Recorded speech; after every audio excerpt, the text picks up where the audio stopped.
तस् भगवतो अरहतो सम्मा समुद्रस्। नमो तस् भगवतो अरहतो सम्मा समुद्रस्। नमो तस् भगवतो अरहतो सम्मा समुद्रस्।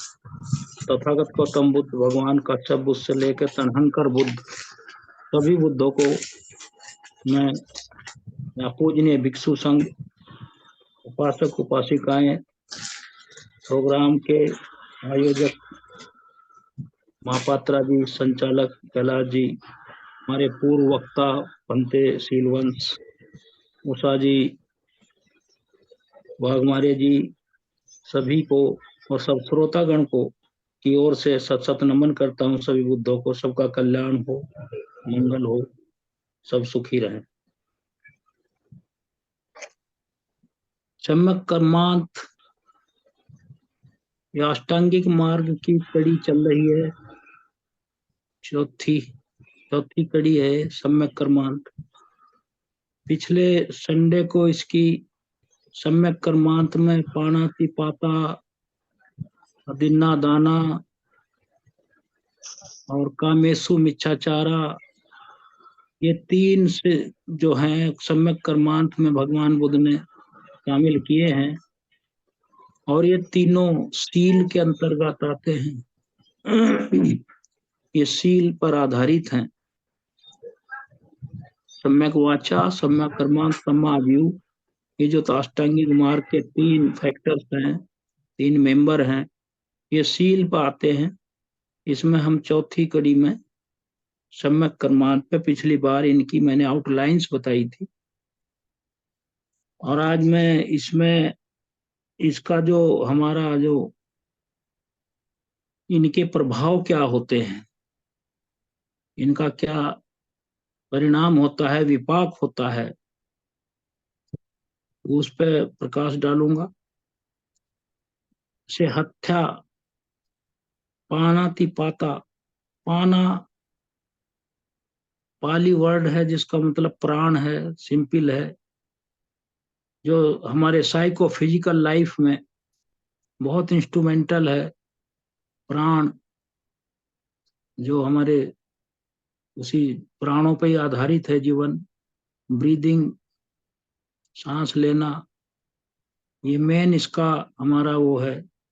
तो इंटेंशनली इरादा करके, सुनियोजित षड्यंत्र करके, दुश्मनी के आधार पर, नफरत के आधार पर, घृणा के आधार पर और किसी तरह कॉम्पिटिटिव ईर्ष्या के आधार पर किसी का इंटेंशनल जीवन की समाप्ति ही पाणातिपाता में आता है।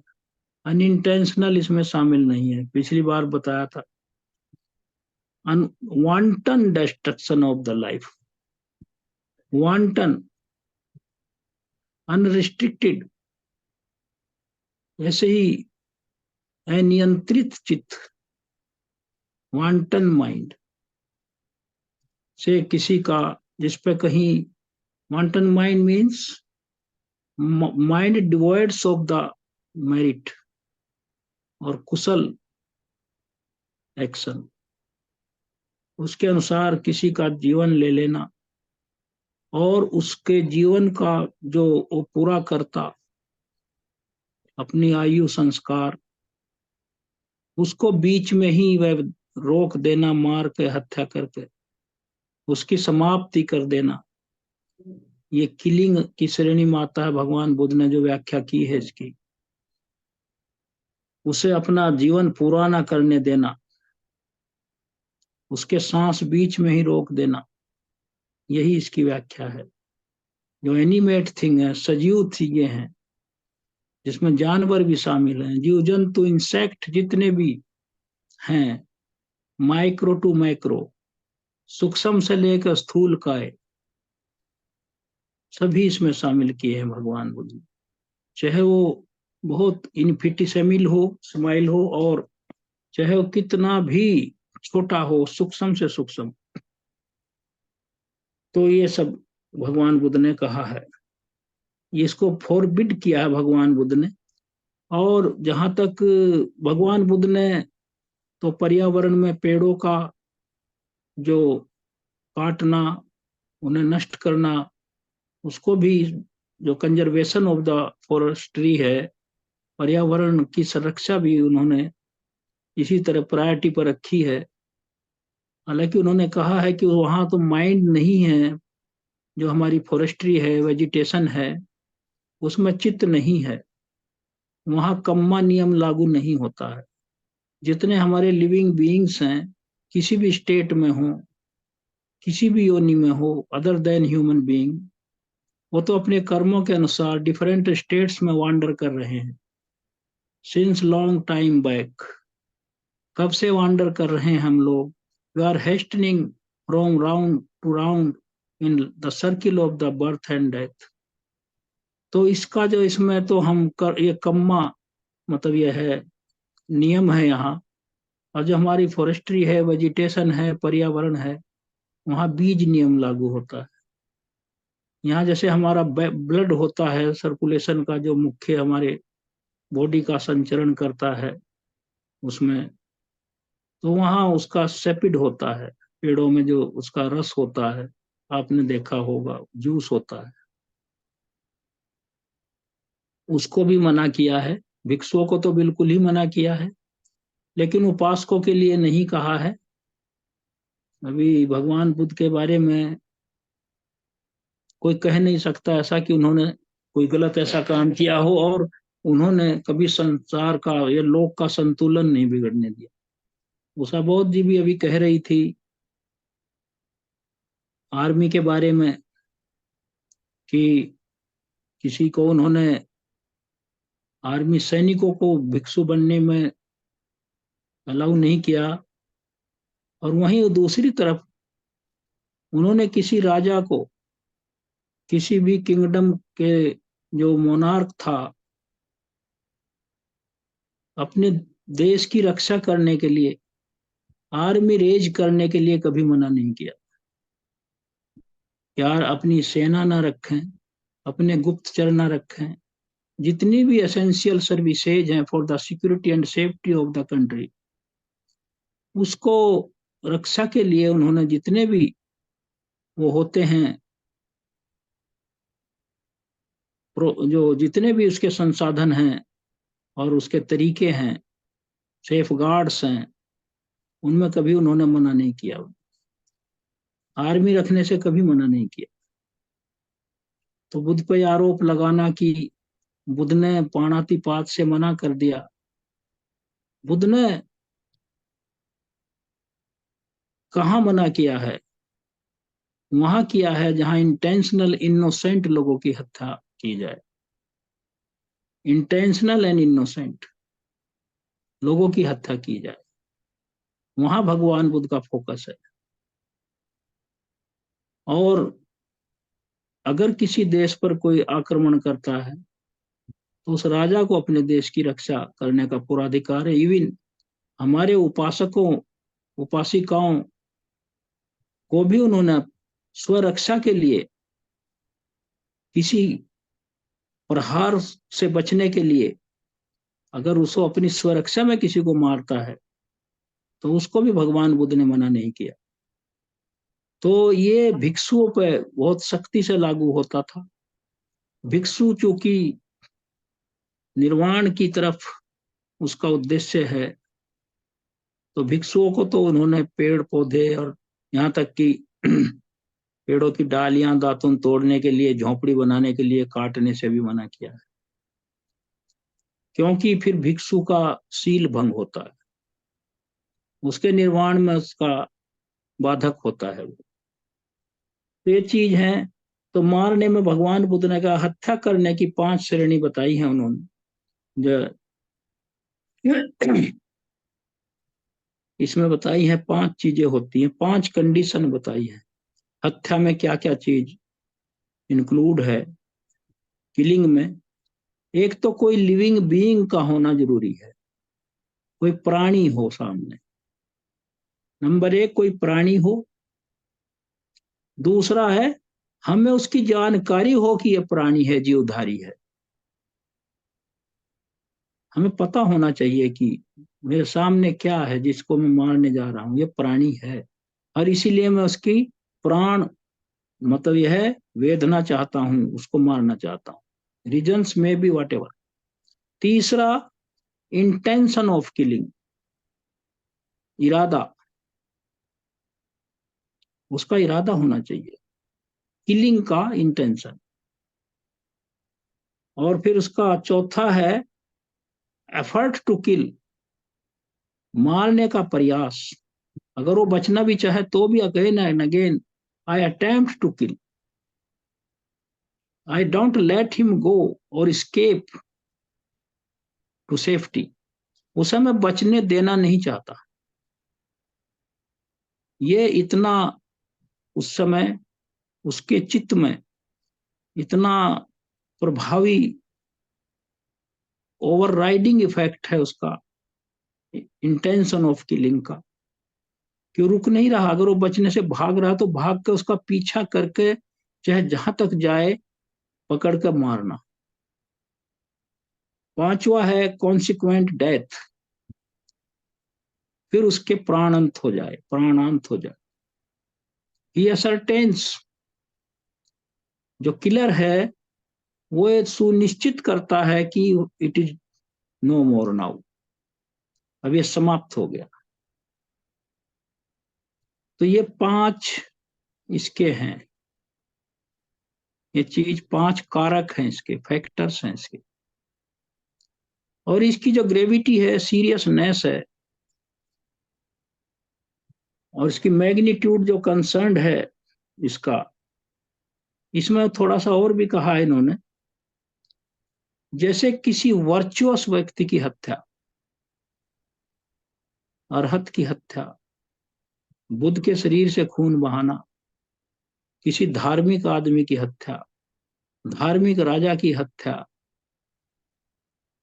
धार्मिक चाहे वो कोई भी हो, गुणवान व्यक्ति हो, एक प्रोफेसर हो, पढ़ाता हो, समाज को दीक्षा देता हो, दिशा देता हो, शिक्षा देता हो, जिसकी समाज में डिमांड है, उसकी हत्या करना, और किसी बड़े जानवर की हत्या करना जो हमारे काम आते हैं, यूजफुल है। हाथी है कितना यूजफुल है, ऊंट कितना यूजफुल है, बैल कितने यूजफुल है, भैंस गाय कितनी यूजफुल हैं, उनसे जिनसे समाज को लाभ होता है, जिनके वजह से हमारा जो दैनिक जीवन उसमें हमें सपोर्ट मिलती है हमारे अपने जीवन को सस्टेन करने, उसकी हत्या करने का ज्यादा गंभीर परिणाम निकलता है in comparison to the vicious person. Vicious person की भी हत्या करनी नहीं चाहिए, लेकिन जो जो आदमी बहुत ही ज्यादा वर्चुअस है, उसकी तुलना में पाप तो दोनों में लगता है, लेकिन वर्चुअस को मारना संसार को उसके गुणों से वंचित करने की श्रेणी में आता है। जब तक वो जिंदा रहेगा, इस लोक को प्रकाश देता रहेगा, चाहे शिक्षा में दे, जो भी जिस चीज का वो एफिशिएंटली मास्टर है, तो उसका ये भी बताया है। और जिसको मारने में ज्यादा ग्रेट एफर्ट लगते हैं, हाथी को मारने में कितना एफर्ट करना पड़ेगा, ये चीज है। तो उसमें अब इसके जो हत्या करते हैं, इसके दुष्परिणाम, इसके विपाक क्या है, ये भी भगवान बुद्ध ने क्लियर किया है। इसके क्या हैं दुष्परिणाम, क्या है इसके, जो हत्या करता है इंटेंशनली, इंटेंशनल मर्डरर, क्या होता है, ब्रीविटी ऑफ लाइफ, उसका जीवन बहुत थोड़ा होता है। जीवन क्यों थोड़ा होता है? क्योंकि उसने दूसरों का लाइफ को शॉर्टन किया है। Kamma is a law itself as it is in the same form and in the same nature. It gives the retributive result. उसी रूप में ये प्रतिफल देता है। ब्रीविटी ऑफ लाइफ, हत्यारे का जीवन भी सुख शॉर्ट होता। इल हेल्थ, स्वास्थ्य ठीक नहीं रहता।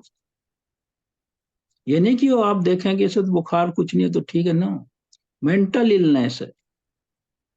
मेंटल इलनेस आदमी को बहुत परेशानी में डालती है।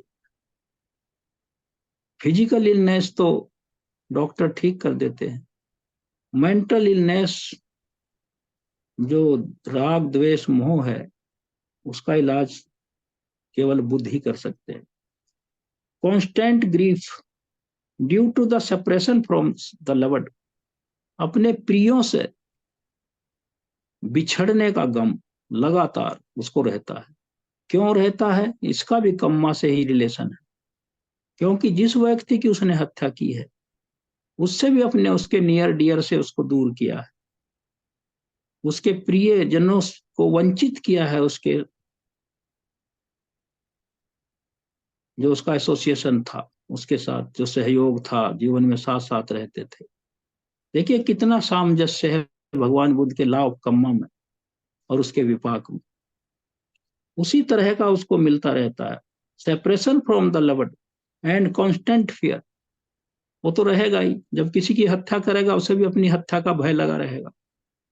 ही can not sleep peacefully, he is always fear stricken, वो भयभीत रहता है। जो हत्यारा होगा ऐसी जगह सोएगा, बताएगा कहीं जाएगा, कहीं सोए बताएगा कहाँ मैं यहाँ सो रहा हूँ, सोएगा कहीं और जाकर, मतलब इस 24 घंटे इसी अपने लाइफ को सेव करने में लगा रहता। अच्छा, अब दूसरा है अदिन्ना दाना। इससे विरत रहने की शिक्षा दी है भगवान बुद्ध ने सम्मा कर्मांत में। जो अदिन्ना दाना है, अगर हम करते हैं, चोरी करते हैं, बिना दी हुई चीज लेते हैं, हम लोग अक्सर अपने डेली यूसेज में या बिहेवियर में इसको बड़ी निग्लिजेंटली और इनोसेंटली वायलेट करते हैं। कोई मूंगफली बेच रहा है, हाथ मारेंगे उसके मूंगफलियों में, ठेले पे या उसके बोरे पे, हाँ भाई कैसे दे रहे हो, क्या रेट है, कैसी हैं, अच्छी हैं, उठा लेंगे, 3 4 खाने लगेंगे। तो ये उसने दी तो है नहीं, ना ये कहा देख लूं, इफ यू परमिट मी, कैसी है, इसका टेस्ट कैसा है। लेकिन नहीं, ये तो ऐसा सोचते हैं कि जैसे कुछ है ही नहीं। ये अदिन्ना दाना इस तरह हम लोग कर देते हैं। तो इसमें जो है स्टीलिंग, दूसरे इसमें स्टीलिंग में क्या क्या कंडीशंस हैं, तो कुछ हम कर देते हैं ऐसे ही अनजाने में, और ये बहुत ही माइन्यूटली सब्टली इसको हमें फॉलो करना चाहिए। इसी में माइंडफुलनेस हमारी होनी चाहिए। We should not violate it, इसका हमें उल्लंघन नहीं करना चाहिए। इसमें अदिन्ना दाना में क्या कंडीशन है, वो प्रॉपर्टी दूसरे की होनी चाहिए नंबर 1 पे। That should be another's property और गुड्स, सामान होना चाहिए वो दूसरे का होना चाहिए, उसका मालिक कोई और हो, मैं नहीं हूं। तो ये उसकी होनी चाहिए, पहली तो कंडीशन ये है। और मैं दूसरी है कि मैं जानता हूं कि ये बेच रहा है या इसकी है ये। आम का बाग, जो आम का बाग है ये इसने खरीद रखा है, जो फलों का बाग है इसने खरीद रखा है, ये रखवाली कर रहा है, तो उसे पता होना चाहिए इस चीज का। इंटेंशन ऑफ स्टीलिंग, फिर जो चोरी करता है चोरी का इरादा होना चाहिए वहां। बच के चोरी करना, बच के चोरी करना, कोशिश करना पकड़ में ना आऊं। फिर एफर्ट टू स्टील, उस पर उसका प्रयास होना चाहिए कि दिखाई ना पड़ूं, प्रयास करे, वो एफर्ट करे। और एक्चुअल रिमूवल, और फिर वो सफल हो जाए वहां से उसको रिमूव करने में, जो भी वस्तु की चोरी कर। तो ये 5 इसकी कंडीशंस हैं। ये कंप्लीट, इसको कंप्लीट करने में these are the conditions to be followed. ये तभी जाके वो चोरी मानी जाती है। और अगर मैं चोरी कर रहा हूं या कोई हत्या कर रहा है, अगर उसी बीच में उसका इरादा बदल जाए और उसको किसी कारण से, दया भाव से, या उसे सतबुद्धि आ जाए, हो जाता है, ऐसा भी होता है, फिर वो उससे बच जाएगा, क्योंकि वो एक्शन नहीं हुआ है, कंप्लीशन ऑफ द एक्शन, वो तभी माना जाएगा। इसीलिए इंटेंशनल कहा भगवान, completion of the action, actual उसका इम्प्लीमेंटेशन। अब इसके कॉन्सिक्वेंसेस क्या है, विपाक क्या है? जो आदमी चोरी करता है वो हमेशा पॉवर्टी में रहेगा, गरीबी में ही रहेगा, वो कभी वो एफ्लुएंट नहीं होगा, समृद्ध नहीं होगा। He will face poverty, misery, दुखी रहेगा, डिसअपॉइंटेड रहेगा, निराश रहेगा। आज आज चोरी लगी, आज नहीं लगी, पुलिस केस हो गया, पकड़ा गया, एफआईआर हो गई, तो दुख तो होगा ही, तो फिर उसको अंदर अंदर उसको उसमें चुभते रहेंगे, उसके दुख के तीर से। सो मतलब यह है सूल एंड डिपेंडेंट लिवलीहुड, उसका अपना कोई लिवलीहुड तो होता नहीं, और डिपेंडेंट ही होता है चोरी पर। उसका अपना, क्योंकि सम्मा आजीव नहीं है, इसलिए वो सुखी नहीं रहेगा। सम्मा आजीव नहीं है वो, अदिन्ना दाना कर रहा है वो, ये है। अगला आया सेक्सुअल मिसकंडक्ट, कामेसु मिच्छाचारा। कामेसु मिच्छाचारा में जो हमारा कहते हैं, जिसको हम यौन शोषण कहते हैं, व्यभिचार कहते हैं, कुछ भी जो हमारा इलिसिट इलिसिट रिलेशन कहते हैं, ये जितना आता है मिसकंडक्ट कहते हैं। इसमें तीन इसकी कंडीशन जो है, इसकी चार कंडीशन है। थॉट टू एंजॉय, एंजॉयमेंट करने के लिए उसके अंदर आग धधकती है काम वासना की, आग धधकती है काम वासना की, उसे सेसिएट करने के लिए, क्वेंच करने के लिए, सेटिस्फाई करने के लिए वो ऐसे काम की, ऐसे अवसरों की तलाश में रहता है और ऐसे प्रयास करता है। He generates conditions to take the fair sex in his or her, ये वैसे वर्षा है, ये कॉन्फिडेंस, ये नहीं कि ये पुरुषों पर लागू होता है, ये भगवान बुद्ध की चीजें, ये वैसे वर्षा है, दोनों पर लागू होती है, क्योंकि दोनों की एक ह्यूमन डिजायर्स है। जो जेंट मेल में है वही फीमेल में, तो उसको इंजॉय करने की, जैसे निम्फोमेनिया, या मतलब यह उसको यूरोटोमेनिया, यूरोटोमेनिया पुरुषों में जो काबू में ना आ सके काम वासना, उसको इरोटोमेनियक कहते हैं। इरोटोमेनिया उसका बेकाबू काम वासना, और स्त्रियों की निम्फोमेनिया, निम्फोमेनियक। तो ये होता है। दूसरा है कॉन्सिक्वेंट एफर्ट, उसमें उसके प्रयास करेगा वो, to seduce, to allure, to cajole, उसे प्रभावित करने के लिए लालच दे दे के, जो भी है कि ही क्रिएट सच कंडीशन। तीसरा है मीन्स टू ग्रेटिफाई, जो साधन है उसको, उनका उपयोग करेगा अपना, चाहे धन बल कुछ भी हो, प्रॉपर्टी है, पैसा है, गिफ्ट है, he has to convince the opposite party, उसको ग्रेटिफाई करेगा, जैसे रिश्वत देते हैं, ये चीज होगा। और फिर ग्रेटिफिकेशन, फिर उसका लाभ मिले, उसे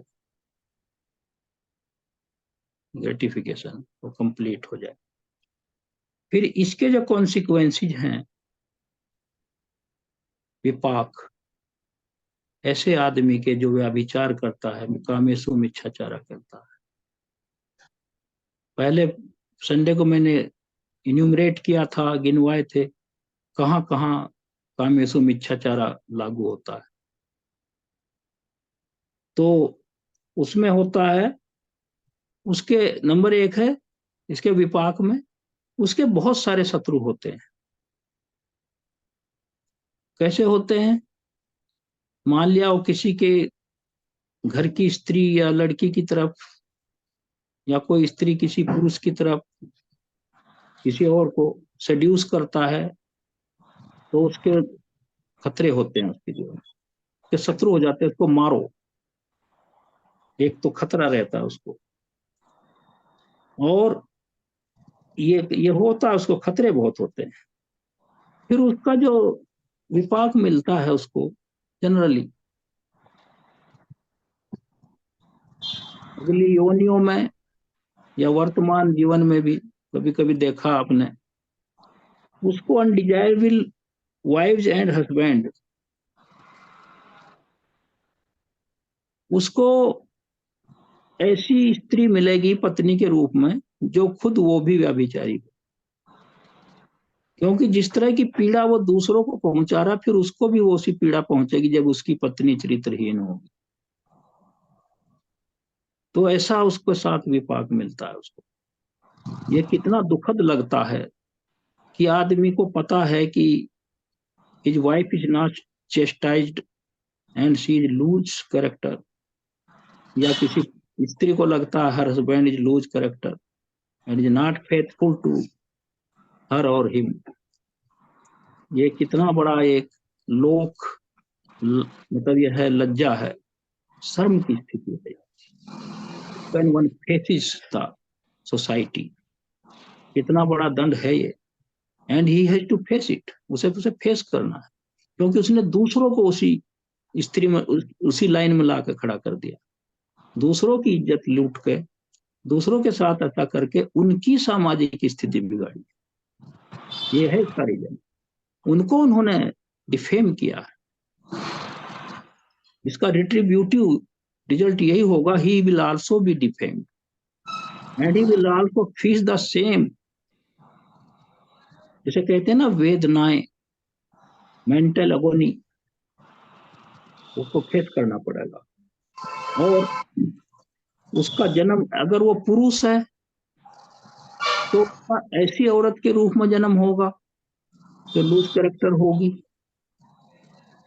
अगले जन्म में वो स्त्री बनेगा, फिर उसका शोषण होगा, दैहिक शोषण होगा उसका, तो फिजिकल एक्सप्लॉयटेशन होगा।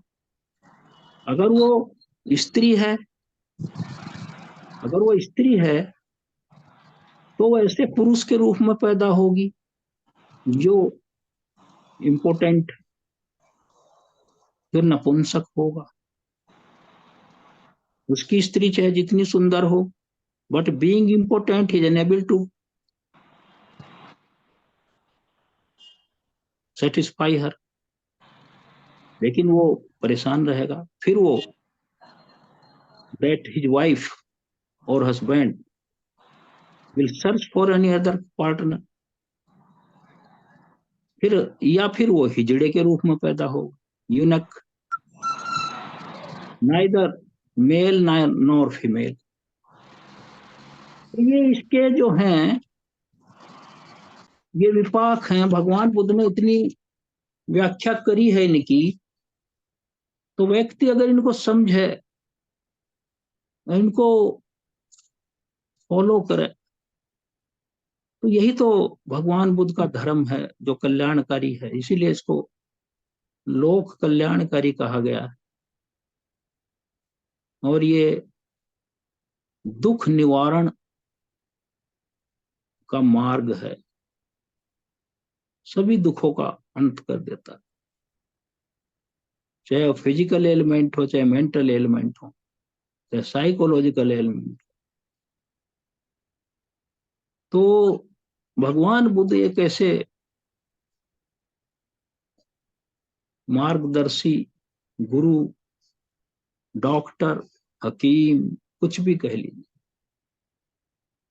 कि बुद्ध का जो प्रकाश है, उसकी ज्ञान का, उनकी नॉलेज है, वो इमेजरेबल है, अनफेदमेबल है।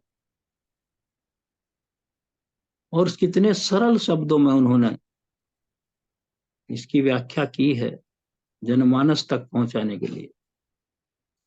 तो हम सब लोग, तो मैं तो यही समझता हूं, कोई पुण्य कर्म है हम लोगों का,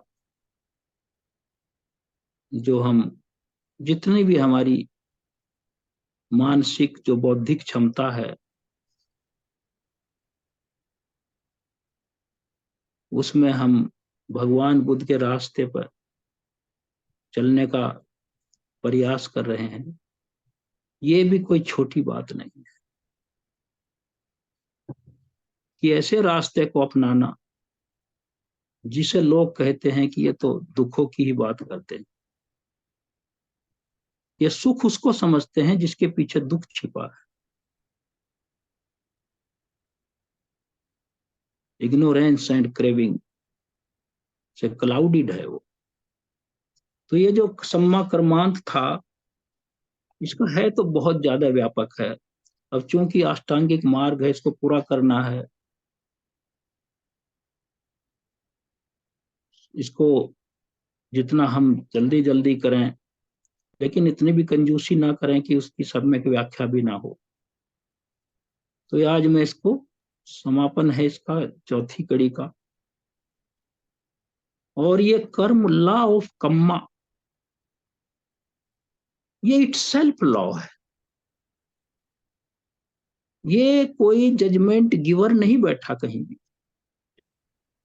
कि पनिशमेंट और रिवार्ड की थ्योरी है कहीं। जजमेंट गिवर नहीं है कहीं भी, कोई भी जजमेंट गिवर नहीं। ना पनिशमेंट है, ना रिवार्ड है। लॉ ऑफ कम्मा इटसेल्फ ऐसा लॉ है कि इससे आदमी इधर उधर नहीं हो सकता। जैसे पानी, समुद्र का पानी, किनारे पर देखो खड़े होकर, अगर 4 इंच वाटर है वहां और अंदर 50 मीटर है, लेकिन सरफेस बराबर है, उसका सरफेस बराबर है। ये नहीं कि वो नीचे से वहां टेढ़ा हो जाएगा, वो किनारे पर भी वही सरफेस है, वो इक्वल। तो इसका लॉ ऑफ कम्मा का जो है, ये इसका सिद्धांत है। इसमें कोई इधर उधर नहीं होता कुछ भी। इसे तो कोई बदल नहीं सकता, इसे कोई कम नहीं कर सकता, ये किसी पर ट्रांसफर नहीं हो सकता। इसे अगर आप ही कम कर सकते हैं, हम ही कम कर सकते हैं, हम ही बढ़ा सकते। इसलिए भगवान बुद्ध ने कहा, you are your own saviour. सारा हमारे पर छोड़ दिया, कितने स्वतंत्र कर दिए, कितनी बड़ी गुलामी से छुड़ा दिया, कितना अपना खुले आकाश में उड़ो, चाहे श्रोतापन बनो, सकदागामी बनो, अनागामी बनो, अरहत बनो, प्रत्येक बुद्ध बनो, बुद्ध बनो। ऊपर से कहते हैं कि हम परेशान हैं, बंधे हैं, और जब खुला छोड़ दिया तो भी उन खूंटों की तरफ जा रहे बंधने के लिए, तो भी वहीं जाकर गिर रहे हैं हम लोग, कि संसार के फेरे बढ़ा रहे हैं। इसका क्या इलाज है? इसका तो इलाज कुछ नहीं है फिर। तो भगवान बुद्ध की तो फिर गलती नहीं है, या किसी की गलती नहीं। उन्होंने तो कह दिया, मैं तो, मेरा तो खुला धर्म है, मैंने तो कोई टीचर्स फिस्ट नहीं रखी, मैंने सब आपके महापरिनिर्वाण सुतमानंद को कहा था, मैंने कोई क्लोज फिस्ट नहीं रखी, आनंद सब कुछ दे दिया। मेरे बार मेरे जो शिक्षाएं हैं वही तुम्हारी गुरु होंगी। तो now with these words I conclude my this Dhamma talk today. और सबसे मेरी भगवान बुद्धों से, सभी बुद्धों से फिर से हाथ जोड़कर याचना है कि सबका कल्याण हो। पता नहीं कब हो जाए, कहां से आदमी को क्लिक कर जाए, ये बीज हैं धर्म के, कहां जम जाए, बिखरे हुए बीज कब अंकुरित हो जाएं। तो ये काम को हम लोग कर रहे हैं, और इसके लिए हम भंते शिवली, जिन्होंने महाबोधि सोसाइटी में ये फोरम बनाया, बहुत बड़ा काम उन्होंने किया है, उनको सत सत नमन करता हूं मैं। और सभी आपको मेरा सादर और आदर सहित नमो बुद्धाय।